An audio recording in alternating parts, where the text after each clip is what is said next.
Hey everyone, it's Joric. Welcome back. Hope you're doing great wherever you are in the world. I want to just get straight to it, and I want to ask those of you that are going to watch this video or may watch it first, thank you for watching.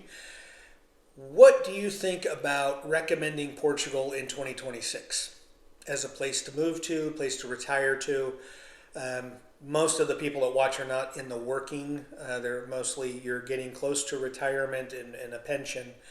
But retirement in Portugal, from those of you that have moved, those of you that have lived there a long time, what's your impressions? And I'd love to have you comment below so that others can see, more than me just speaking into my phone here.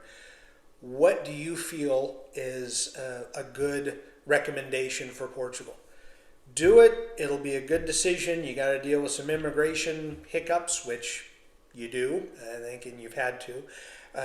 But it'll be a good experience if you can tolerate that.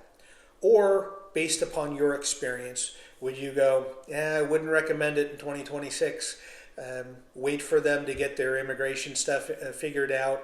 Or are there other reasons why you would recommend moving someplace else and not Portugal?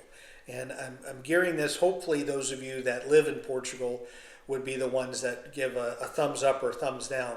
But I'm really curious to hear, because people that have followed the channel for 5 years, and there's not many of you, but some of you that have watched for a long time, and again, thank you for watching me blabber for years, have had different mindsets. Again, all in during 2020, 2021, but we're thinking about doing something different. Or there are still people that are just as committed to staying in the country, regardless of the hiccups that they may encounter. Because as they say, they would have similar hiccups maybe in their home country, or if they move someplace else, they are worried that they might have similar types of issues moving somewhere else. So it's sort of the old saying, the devil that you know. So you know what works and what doesn't work in Portugal, as opposed to starting over someplace else, and you might have a different set of gotchas, or, well, this works better, but then this doesn't work as well. But what would you recommend to people? Because as people still reach out to me and ask about the experience in Portugal, what our process was like, I tell everyone, and when I made the videos, when we moved, the immigration baloney that people are dealing with, residence cards and renewals, did not exist. Also, not as many people were moving just yet.